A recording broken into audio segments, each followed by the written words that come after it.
What is up, everybody? It's Dr. Vibe here, host and producer of the award-winning Dr. Vibe Show, the home of Epic Conversations. And I'm the host of Epic Conversations 2018 Innovation Award given out by the Canadian Ethnic Media Association. And as always, I'd like to say you're blessed, highly favored, a magnet for miracles, and a solution for someone's problem. And once a month, I host online conversations for fathers that are co sponsored by Dad Central, Canada's national fatherhood organization, and Dove Men Care. And I'd like to thank everyone who's watching this or listening to this live or watching or listening to this on the replay. It's appreciated and not taken for granted. If you know anything about the Dr. Vibe Show, we always like to have new friends come on the Dr. Vibe Show. We have another new friend tonight, and I guess this is a continuation sort of from my Black Canada Talking broadcast or conversation that was held this past Sunday, where we had Dr. Vidal registered, who's a physiotherapist or psychotherapist, and he had four Black Canadian women who have been or are experiencing anti-Black racism in the corporate setting and the effects on them emotionally, physically, spiritually. So I said, you know what? It's time to have this conversation brought out from a Black man's point of view, Black Canadian man's point of view. So we're blessed tonight to have Donovan McKenzie. He's a community mental health advocate with special interest in men's issues. He has spent years helping people to challenge ideas about what it means to be a man. Donovan has turned his pain into purpose, and he's going to share some of his journey with us tonight. He has and will continue to rewrite the narrative for what it means to be a man struggling with mental health, and his organization, Heart of a Man, is here to help others do the same. His experience with depression and PTSD has made him passionate about ending the stigma by sharing his story in a vulnerable and creative way. He challenges listeners and viewers to shift perspectives and develop the courage to reach out for help. He founded Heart of a Man to offer an alternative, and the organization is making a positive impact in the greater Toronto community. So he is here with us tonight for the first time and hopefully not the last time. Mr. Donovan McKenzie, how are you? Highly favored, as you said. Good stuff. Good stuff. How's the day been? It's been an interesting day. Just have to remain resilient and keep a positive mind, but it's been an interesting day. Excellent. Well, thank you for taking the time out of your positive, productive schedule, and I'm glad when I reached out to you, you reached back, and now we're here finally together, at least digitally, through the screen, Hmm. to share about this very important subject that I think, especially during this year, is even more pertinent and more important. But before we get into the real deep dive in regards to men and depression and PTSD, can you share a little bit of your story, backstory with our viewers and listeners? I certainly can. Well, first of all, I'd like to say I'm Donovan McKenzie, and I stand in front of you as a survivor. Because on the surface, I may look like your everyday average Joe. I look after myself, I'm physically fit, but there's so much more to a person than what you see on the surface. I've struggled with a lot of difficult times in my life, and I'm sure you've all experienced the same thing. My story started when I actually did lose my mother to cancer. Well, I actually backtrack. When I was 21 years old, I was diagnosed with depression, and I didn't know how to accept that. So I've had to struggle with that adversity of accepting it in my culture. And I also lost my grandmother to cancer. Um, so it's been one of the most painful experiences I've had to endure throughout my life. Um, there's been a lot of fears, a lot of pain I've experienced. And I've learned, though, as a man, and I'll say this why I started Heart of a Man, it's not cool to express any vulnerable emotions as a man. And that's what society tells us. It wasn't normal for a man to be seen as struggling because real men were expected to be tough, to be strong, fearless, and confident, right? And that was me. I worked hard to bury a lot of my negative feelings, hiding them under the mask, trying to be the athletic jock who gets the girls, excels at basketball. But that was a lie. Um, I had to spend my whole life trying to perform. And it's exhausting and it's unsustainable. That's what it's been like for me for a very long time. So I'm here now to share because my facade fell apart and my emotional pain refused to stay hidden. And I'm going to tell you right now, my show was over for a very long time. And behind the scenes, I spiraled into like a really deep depression. But guess what? I had to develop the courage to finally talk about this. And that's why I'm here right now. And that's why I started Heart of a Man. Because throughout that, I was diagnosed with depression, anxiety, PTSD. Had to go to CAMH, spend some time in there to realize, there's a lot of pain inside of my heart that was hidden for such a long time. And that wasn't the end of the story, because I had to also find out I had some other issues mentally that kept me from moving forward. And my heart was trapped as a man because I wasn't able to talk about my feelings, because I was supposed to man up and be tough. Everything inside me wanted to quit. I wanted to stop working. I didn't want to continue raising my son. I wanted to just give up everything. But it took years for me to accept me and speak openly to all you guys right now, my friends, my family. And throughout the battle, I lost a lot of friends also too, and family, because they couldn't understand this as a Jamaican man, the mental bridge I was climbing. It led me to understand not everyone will understand and accept the real you, because a lot of people sometimes are going to reject that because they don't understand it. And that's why I started Heart of a Man. But I found a friend that inspires me, and his name is God. And that's been a blessing to me. Excellent. Thank you. And my apologies for interrupting you one or two times during the conversation. I apologize for that. I want to cycle back to your days of being 21 years old. Yeah. What do you feel, looking back, looking at your 21-year-old self where you are now? What were some of the causes you feel, or you recognize now, you may not have recognized then, for your depression? And how did you I don't like the word deal, how did you attack it? Because I think it's something you have to attack. That's a good word. You have to attack it. But the thing about it is, the first thing is accepting it. Because when I went to my doctor, my mother seemed something was wrong because I was staying in my basement. I was just not doing anything. And she said, I'm taking you to the doctors. And when he sat me down and said, Donovan, you are depressed, I laughed at him because I didn't believe in depression. But the way I had to attack it was when I finally said, let me accept this and do something about it. Because knowing is half the battle, as they always say. It took me a long time, because throughout even my 20s, after I was diagnosed when I was 21, I still found different ways to cope with my depression, like going to parties, maybe smoking weed, having fun. That's what I did as a man, because I didn't believe, I got to take maybe antidepressants. I didn't believe I need to see a therapist back then. I just said, you know what? Let me do what helps me. But the way men could attack it, especially young men too, is by first accepting it, by getting the help they need. And it's not going to be easy, because as men, we're taught and we're brought up to maybe say, you know what, I'm man enough to take care of this on my own. But the problem is the suicide rate with men are so high. Men are 3 to 4 times more likely to die by suicide, because it's hard for us to accept, and we keep that pain so hidden deep inside.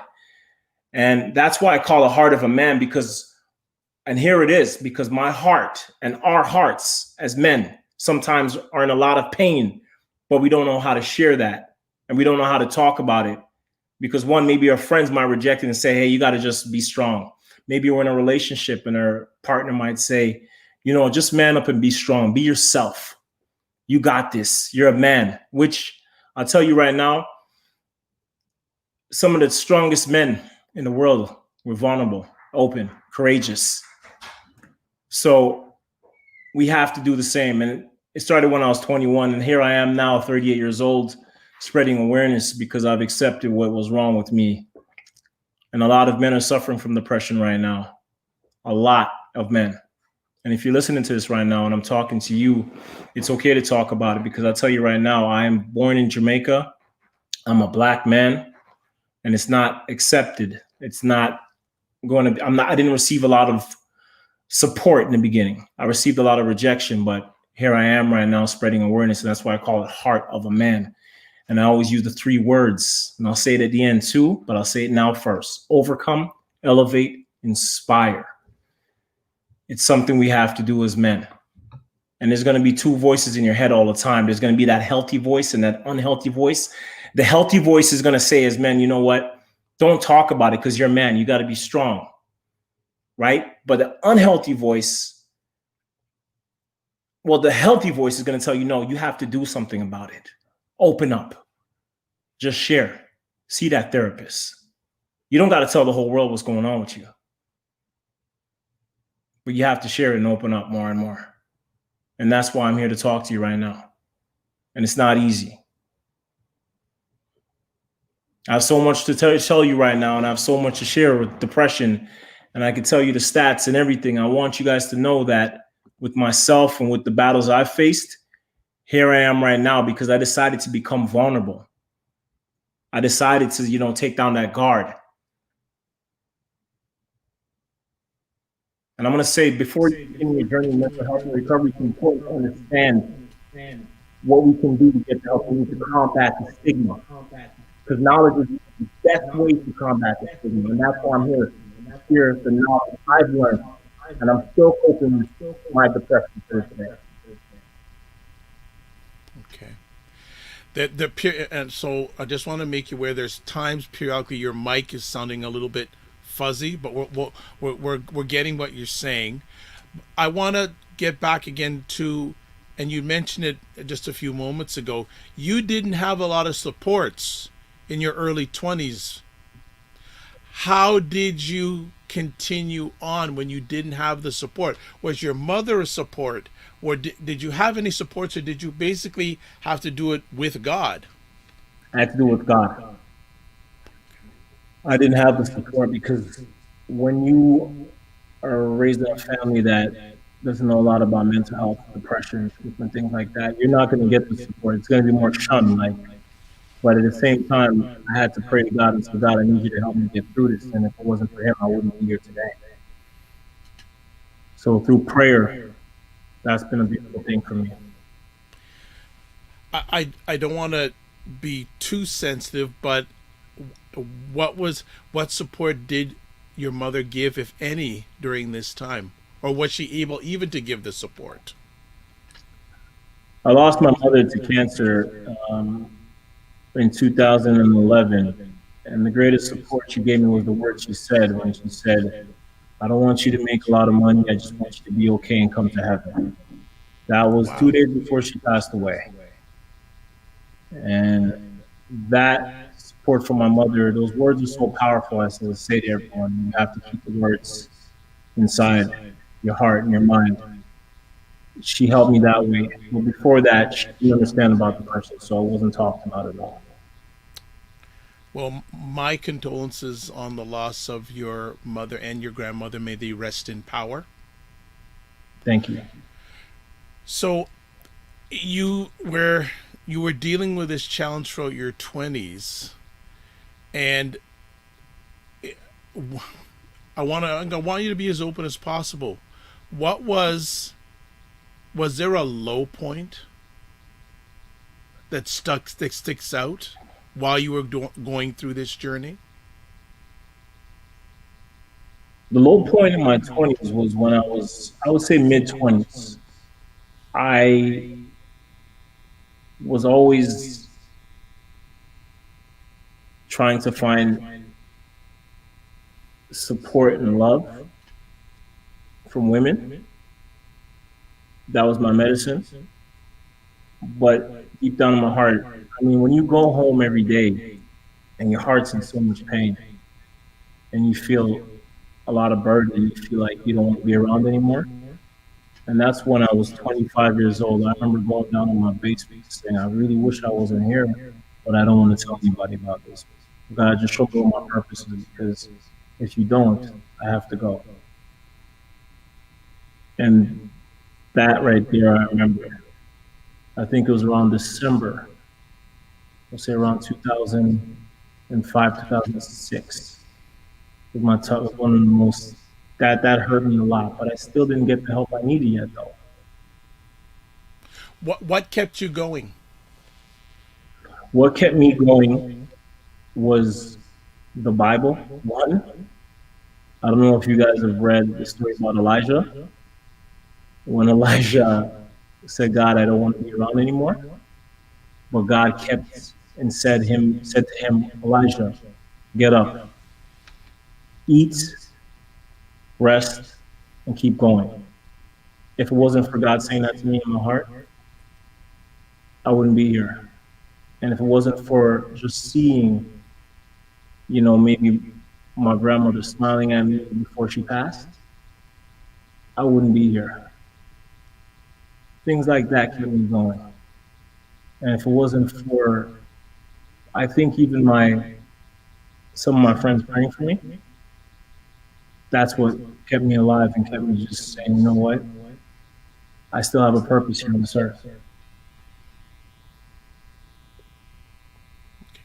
What values did you've shared about your mother? What values did your grandmother instill in you that you carry on with today?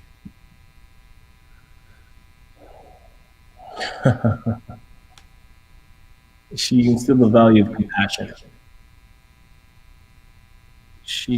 Hard work, compassion, and she showed me what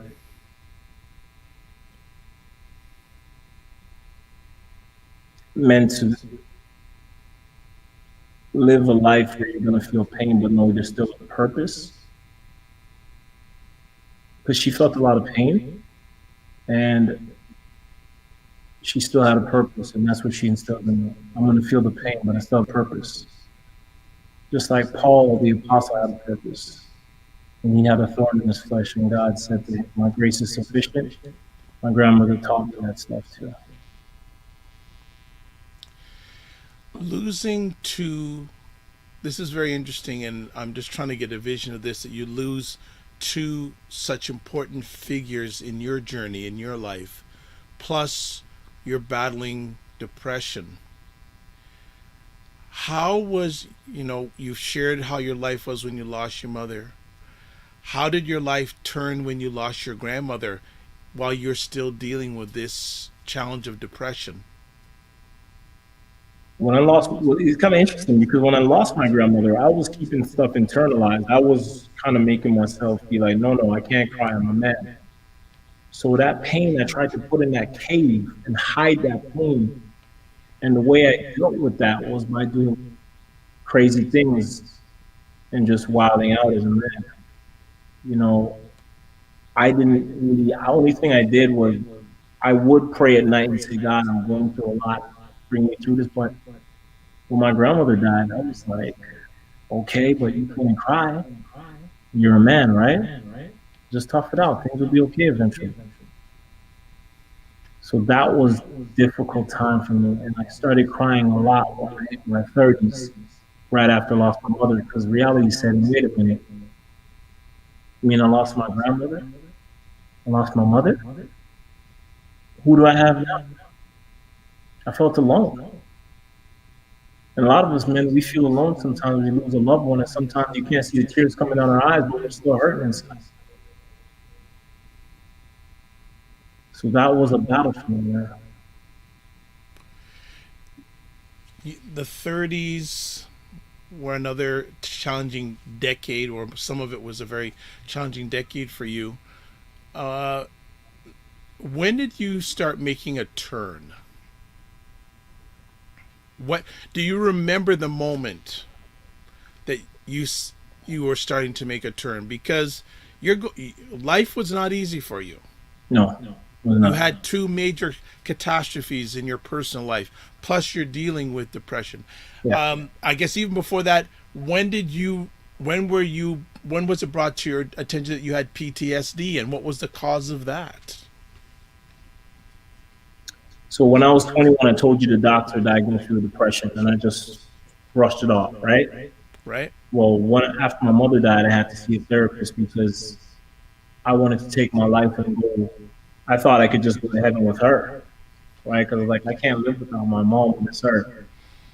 So when I was Actually, at 30 years old is the first time I went to see a therapist, and he said, Donovan, you're suffering from depression. It is really, it's not just, situational depression, because yeah, I lost my mother, but it's clinical depression because it's lasted for so long. And when I finally decided to say, you know what, I am suffering depression because I can't sleep at night, I can't eat a lot, my appetite is decreased. I feel a lot of pain, and I think it's heartburn, but it's really my heart feeling broken. Um, I just to interrupt you there. I love that. It wasn't heartburn. Your heart was broken. yeah, as a man, my heart was broken, but guess what? I couldn't share what was really going on. I remember taking my friends taking me to a strip club the week after my mom died, and I thought that was going to be good, but that wasn't nothing. That was another poison I was eating to just break myself, just destroy everything. But when I see my therapist and I was able to talk and openly share everything I've been through as a child in my 20s, my eyes started to open up and say, wait a minute, all the crap I heard about, you don't have to see a therapist. If you have depression, it's just a demon, was all a lie. My eyes opened up and I said, oh my God, I got to get more help. So I dedicated my life to reading books. Yeah, I got checked in also too to CAMH. That's Canadian Mental Health Association. That they helped me a lot too because I was like, they taught me some lessons I didn't know. And a lot of us men were going through that, but we don't Let want to me. do it. If I just want to interrupt respectfully here. Do you remember your first visit to a therapist? Yeah, I remember my first visit to a therapist. It was I'm not gonna give you the month, I can give you the year. Sure. I lost my mother in 2011. I believe it was fall 2011. My mother died January 15th, 2011. I seen a therapist for the first time. Yes, September 2011. Okay. That was my first time. But just keep in mind, I got diagnosed when I was 21. So we're going 10 years ahead now when I finally said, okay, maybe it's time. How did well during these times did you have any close friends you could confide with and that were supportive? But, let's keep it real. I'm a black man, and a lot of times, especially when you grow up, I can't knock my culture for not being supportive. I can't even knock friends that I was like this with for not being supportive. But when you don't understand something, you don't know what to say, you don't know how to communicate, you're gonna run away from it, right? So I had friends that became more distant. Maybe something I did in the past, right? Because I wasn't the greatest person in the world. But I had one friend that was my friend since the fourth grade. He stuck by my side and he listened to me. He didn't understand about depression, but he stuck by my side. And all you need is one friend, maybe two friends. Not all your friends are going to be there by your side, but I had that one friend that still gave me that hope and said, I'm here for you. Homies for life. That is something I really believe in, and I really try to share with men that every man should have at least one or two men that know everything good about him and everything bad about him. That's right. And how would your life be different if you didn't have that gentleman you just talked about to us? What is, first of all, I want to say if I didn't have God and I didn't have Him, Yeah. I would say I would have definitely wouldn't be here right now, if you know what I mean. Because, like the Bible says, it's not good for a man to be alone. If I didn't have Him, I didn't have God talking to me, I'd be alone. And suicide rates have increased even during this COVID time because people are isolated, spending time alone. And when you're alone, what happens? You don't want to be around anymore. So it's helped me so much because if you have one friend that can even be by your side, it is a blessing times five.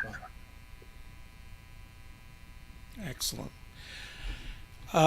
So before we, and I had began to chat about when the turn happened. We didn't get to that point. So when did the turn start to happen in your journey? When did you start beginning to see light instead of darkness? Look into the light. That's what I always say when I hear that. When I was in my cave of darkness, I think really and truly I saw the light when I started seeing therapists on a regular basis.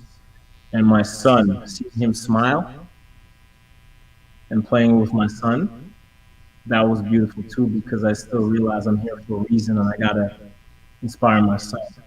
But every time I went to see a therapist, not every therapist I got along with, not every therapist there was a deep connection, but I was able to learn and keep my knowledge reservoirs full to learn more about mental health, to learn more about what I'm facing inside.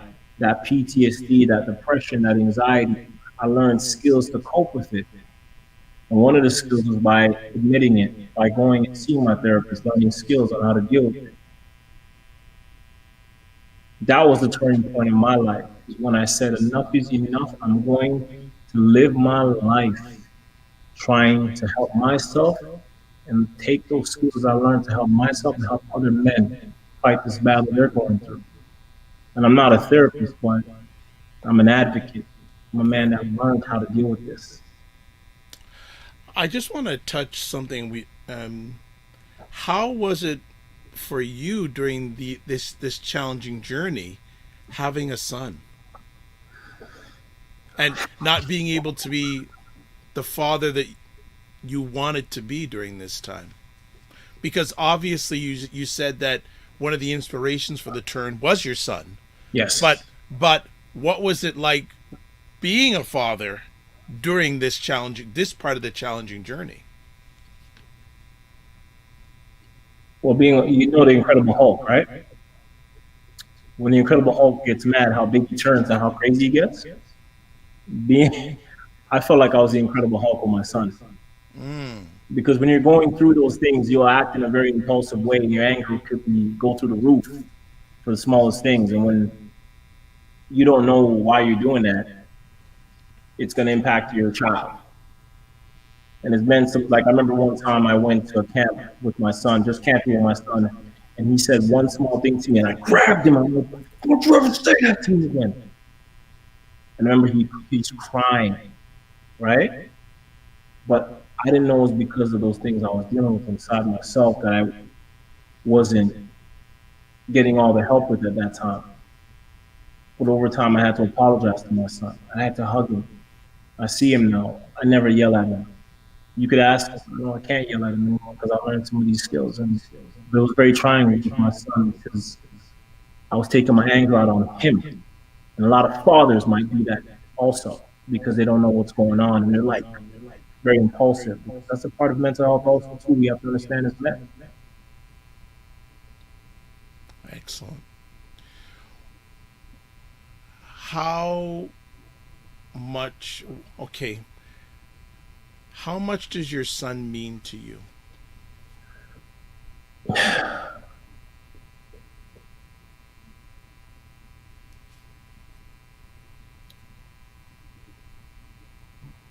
You could take away my car, my house.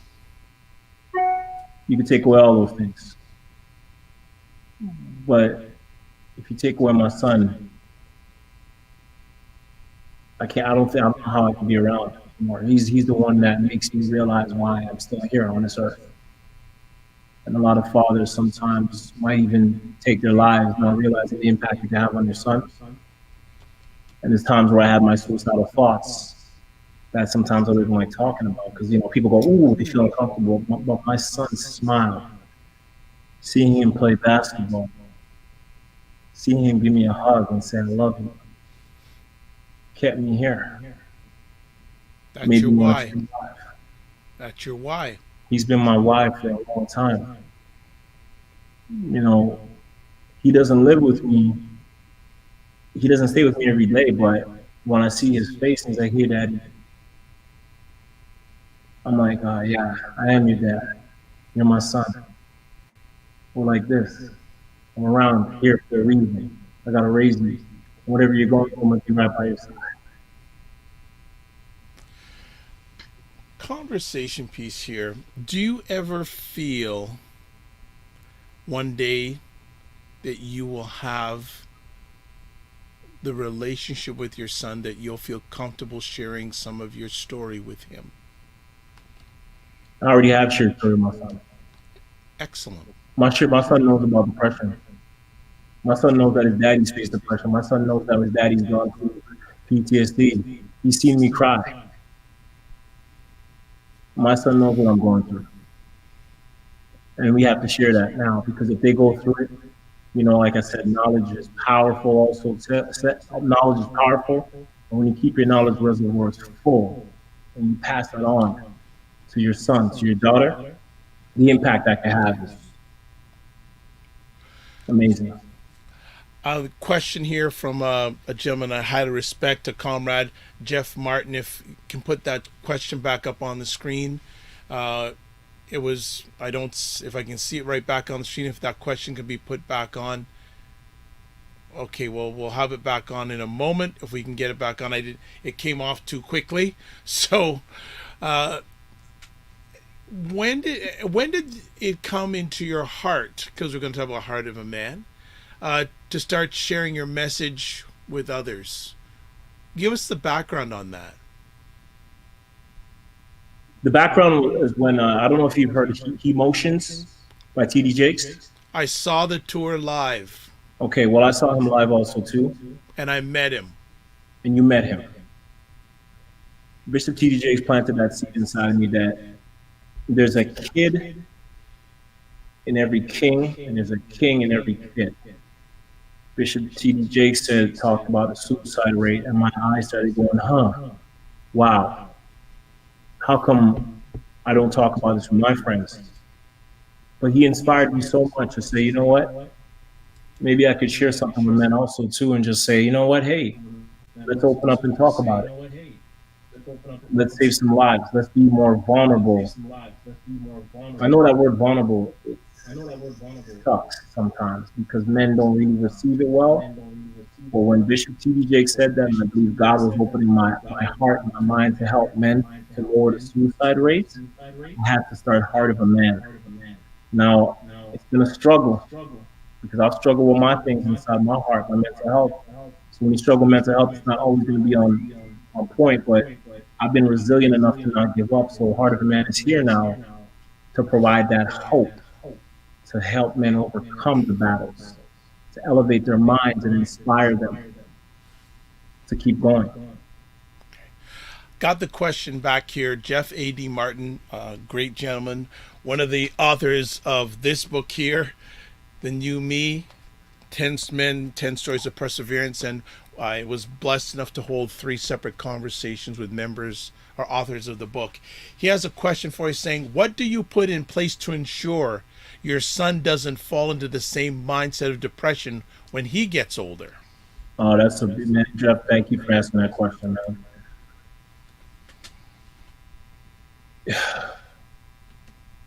My father never talked to me about depression. I didn't know what the word depression meant until I was in my 20s.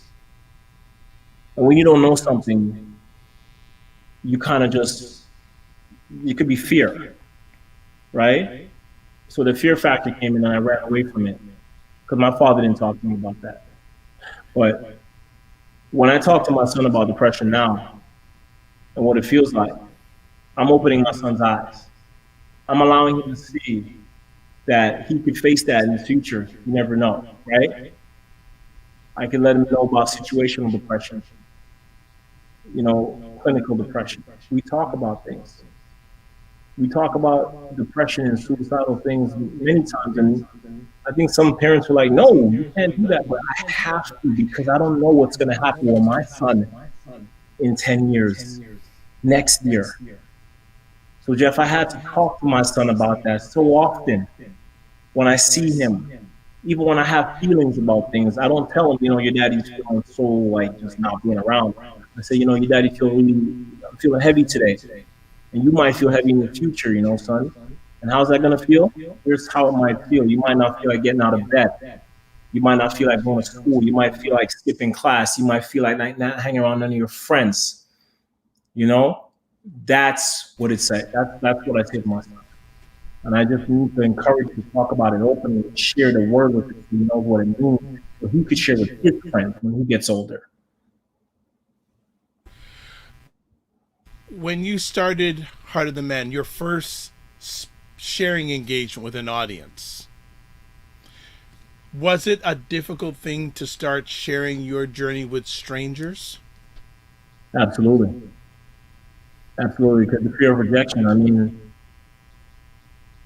it's not that's not an easy thing. I mean, I could if I wanted to talk about relationships and how I've been, a player, that's cool. You're like, yeah, you get that man ego going on. But to share your vulnerability and the battles you faced with depression, it was not easy for me. It was a battle. If it wasn't for my prayer, if it wasn't for God saying, just share so you could save at least one life, don't worry, you might face rejection, but I'm still here for you. I would have quit. And I couldn't have done it without that God, without knowing I'm saving a life. So it was hard, but I had to do it. It was something like that actually, I think, encouraged me to stay on this earth while helping other people realize their purpose, know that they're here for a reason. And if you're facing mental health or any kind of battle with depression, you're not alone. Absolutely. I think that's a very important part of this conversation. And for people who are watching this live on the replay, we do have information for different organizations in Canada and the US. If you feel that you may be wanting to commit suicide, or you know of someone who may want to commit suicide, please, there's information at the bottom. There's 2 Canadian organizations, 1 American organization. Please, it's very, very important that you take down that information, because you never know. You never know. This year, 2020, from where you're sitting, what impact has it this year had on a number of men? I know, and you probably know, but I think it's important that you speak, because this is your passion. This is your blood. What have you seen happening with many men during 2020? Well, I could see 2 things happening with different men. You can have a time of self-reflection to realize the things you were doing wrong, and maybe start writing things down and opening up more. Or what's happening is a lot of men are isolated, trapped, they feel alone. And I think a lot of men the depression's growing, the suicide rates are increasing in men and the Black community even. But with men, I think this isolation time in COVID has really destroyed a lot of dreams, a lot of visions, and that leads to depression, which can lead to suicide. So I want to just tell the men, you're not alone out here, because every day I wake up, sometimes I wake up, not sometimes, every day I wake up is like a burden. But when I get out of bed and I pray, God says, come on, let's keep going. So I want the men to know that it's going to be a struggle even for the rest of this year, until the end of this year, but you're not alone. You've got to keep going. If I'm going and I've shed tears and I felt like I'm alone, and how the heck did my dream get crashed and smashed like this? There's a reason for it. And you got to find out the reason. I'm telling you right now, those men going through this stuff, go and see a therapist. Just call. You don't have to go. You don't have to go see a therapist in person. You can just reach out to one and go and see a therapist and talk and just share what's going on. Not everyone needs to know, but your therapist can know and give you the help and support you need. Agreed. As Heart of the Man continues to grow, do you see more interest from the community to listen, but also share with you about this subject? Or is the stigma still really strong? The stigma is incredibly strong. The stigma is not going to end. It's kind of like 2,000 years ago when, I believe 2,000 years now, Jesus died for our sins. It's still shunned, right? mental health and depression and talking about this stuff as a black man is going to be shunned in the black community, in different communities. But I can't give up though, right? It's still a topic that people don't want to discuss, but I do see that inkling of hope that we are going to save some lives and change the mindset of a lot of men who were rejecting it before. Because, as a brother of mine says, there's vulnerable and courageous, which is vulnerageous. It's interesting. The vulnerable word. I'm a person who likes to use different words. I just want men to be open, because I think some men either run away or getting tired of hearing the word vulnerable. Yeah, you know what? That's true. You know what? I'm gonna say the same thing. You know what? Be open. Yeah, Be the real you. yeah. And the real you sometimes feels a lot of pain inside and feels down and out and feels alone. The real you sometimes wants to cry. But you got to be the real you because people want and crave the real you. Well, I think each individual wants the real them. That's Let right. alone let alone the circle or people around you. You need the real you. You need the real you. And when you get the real you, oh, the great things you see happen in life. Well, not only in your own life but others' lives. You can be a light and positive influence in other lives. Let me ask, what are some of the signs of men who are challenged with depression from your end? And I'll probably add a few more. Well, a lot of times we feel hopeless and empty. We at times feel extremely tired. We think we're just, exhausted, but inside we feel tired. We have a difficulty, even our eating habits change at times. Sometimes we eat more, sometimes we eat less. We don't want to be around people. The things we enjoyed doing before, we do them less or we don't do them at all. And we have a lot of negative thoughts that go in our mind, and we hear these voices in our mind, like, those negative, unhealthy voices, like, maybe you're not supposed to be here, things like that. And sometimes you act impulsive and angry. Those are some signs also too that is a part of depression. I would just add on to what Donovan has said. Some other symptoms: anger, irritability, aggressiveness, Yes. feeling anxious, restless, or quote on the edge unquote, loss of interest in work, family, or once pleasurable activities, problems with sexual desire and performance, feeling sad, empty, flat, or hopeless, not being able to concentrate or remember details, Yeah. feeling tired, not being able to sleep or sleeping too much, overeating or not wanting to eat at all, thoughts of suicide or suicide attempts, physical aches or pains, headaches, cramps, or digestive problems, inability to meet the responsibilities of work, caring for family, or other important activities, Mhm. engaging in high risk activities, a need for alcohol or drugs, and withdrawing from family and friends or becoming isolated. So, those are just some additional signs.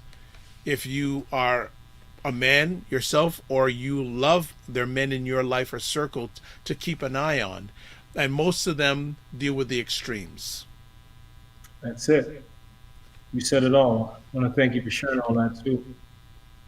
So my pleasure, my pleasure. Uh, as we start winding down here, because you've had a long day and I appreciate the time you've taken, what is the vision in your heart for Heart of a Man? Well, I see Heart of a Man being, I see there's CAMH, there's different CMHA, right? But I see an organization called Heart of a Man where I could help men get the help. I could connect with different therapists, get them the help they need, help them connect with one another, inspire one another. Um, I have my clothing on, my brand. Hopefully, men can wear this, and I can also help some other charities and other places that are not for profit go and get more support.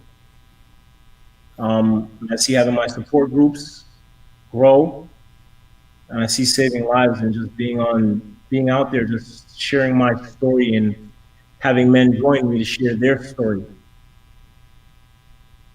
But I see the heart of a man center. Excellent. Excellent. And do you feel you're taking the steps that are necessary to make that big vision happen? Well, I could say, I think a lot of people will say yes right away, but for myself right now, I could say there's days I don't want to take any steps. But now, when I'm going through all this, I can't give up. So I have to take the steps to make this happen. I have to spread awareness. I have to be on the show talking about my struggles. I have to create a T-shirt so men can wear and feel like we're a team. I have to. I have to do all those things. I got to write my blogs. I want you guys to check out my blogs, also talking about different topics. So I believe I'm taking the steps, and I got to take more steps and bring it. Just come. I got to come with more resilience, more hard work, more compassion, and never give up. Wonderful. Well, as we start winding down the conversation here, again, I'd like to thank you for taking the time to share with the audience around the world about this very important subject. I'd like, as we close down here, two things: a call to action, and also a message for men and those who love them.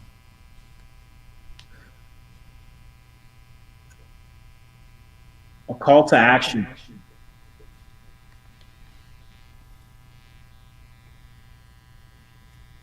We have to open up. What does that look like? Opening up is when you can pick up a phone and say, I need help. You call that one friend, that loved one, that family member, and say, listen, I'm going through a tough time. What do? I don't know what to do. I'm a man, so I can't talk about this openly. But when you can communicate effectively like that, that opens the door. That's half the battle right there. And then seeing a therapist, or you're not judging the person because they tell you they're depressed. You don't see the word man up. A call to action is when we no longer have that stigma of saying you're a man, you can get through this. Stop talking about this. You're a black man. We don't go through this. We have to go to church and just pray and everything will be okay. Let's go and get the help we need. If it's prayer, if it's seeing a therapist, if it's speaking to your girlfriend, your wife, your son, your whoever it is that you love, it's having the courage to do that. And the second thing you asked me, I forgot what you just said. The last one. A message for men and those who love them. You're not alone. You're not alone, and I believe God has a calling for your life. And I think society, we grew up thinking that we're not allowed to open up or share, and there's so much stigma behind mental health. But I want you to know that I'm trying to break the rules. Don't say you're trying, you are. I'm breaking the rules, and Thank you. I'm breaking the rules to end the stigma. So you got to just go on and join me. Go get the help you need, and know that you're not alone in this journey. If you're watching this and you're feeling some depression, anxiety, whatever it is, reach out to me. Let's talk about it. That's a good segue. We love people on the Dr. Vibe Show who set us up and do good segues. So if people want to get in touch with you or find out about you, how can they do that? They can visit my website, heartofaman.com, or they can email me, info@heartofaman.com. Reach out to me, or even on my Instagram, just send me a message, DM me. It's heartofaman_. Or even if you just pop up Heart of a Man, you'll see me. Reach out to me. We'll connect. I'm here for you. Wonderful. Donovan, I'd like to thank you again for taking time to share part of your journey with the Dr. Vibe Show community. It's appreciated and not taken for granted. I'd like to thank you for what you have done, what you are doing, and what you will be doing. Just to add on one or two quick things before we close out here. Many years ago, when I started this journey, I had the opportunity to speak with a gentleman named Glenn Barker. And at that time, Glenn Barker ran he ran the Chicago chapter of an organization called the Mankind Project. And he has personally mentored over 5,000 men. And one of the things that Glenn told me that really caught me when we first chatted was that Dr. Vibe, 80% of the suicides committed by people over 40 are by men. And he said also that 80% of the suicides committed by teenagers are by boys. So one of the easiest things that always concerns me with a number of men, it's so easy to quit. And quitting is not a good thing, especially if it's for a useful purpose. And one of the things that Donovan mentioned during our conversation is the dream. One of my concerns is a lot of men who either don't have a dream or have given up on their dream. And many men are purposeful, and when you don't have a purpose, things can go awry. Yeah. So I support what Donovan's doing. I'm an advocate myself. I do a lot of this for those who know a little bit about me myself. So I say that if you need help, please ask. Please ask, because especially for men, on average, we don't live as long as women. No. We do not live as long as women. And I'll end off with the last thing I'll just share before we sign off. When I have a chance to speak with some men, one of the things I will say to them when I first meet them is, I ask them, how's your heart? And they will say to me, well, I've been working out this and that. And I say, I'm not talking about that heart. And 75% of the body language I get back when I say that statement is, what are you talking about? I don't know what you're talking about. So let me encourage the men out there. How's your heart? Ask other men how their heart is. And a very simple exercise that I do every week, especially with men, I just call up and say, you good? Nothing complicated, whether it's a text message, whether it's a phone call. If you don't get them, leave it on the voicemail. You good? I have been told at times that those two words have been a beam of light in men's lives. On that note, I'd like to say I'm Dr. Vibe, host and producer of the award-winning Dr. Vibe Show, the home of Epic Conversations. I'm the host of Epic Conversations 2018 Innovation Award winner given out by the Canadian Ethnic Media Association. Once a month, I host online conversations that are co-sponsored by Dad Central, Canada's national fatherhood organization, and Dove Men Care. I'd like to say thank you to Jeff A.D. Martin and the others that caught this conversation live or on the replay. It's appreciated and not taken for granted. I also like to say we're broadcasting live on October 6th. Tomorrow night, a little after 10:30 p.m. Eastern Time, the two ladies will be back, Aisha K. Staggers and Jill Jones. They will be giving their takes after the American vice presidential debate. Now, for anyone who suffered through last week's presidential debate and you saw what Jill and Aisha had to share, it was fire.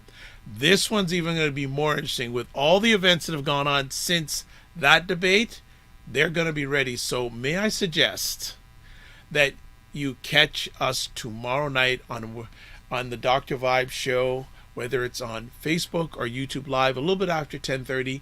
Jill and Aisha will be dropping knowledge bombs. As always, I like to close off with thank you to BIA Media for another epic production. And this, live your life as a dream. If you can dream it, you can make it. Sometimes you have to get smaller to get stronger. Block assumptions, then aim bigger, aim better, aim higher, aim wiser. God bless, peace be well, walk good, and keep the faith. Good night, everybody.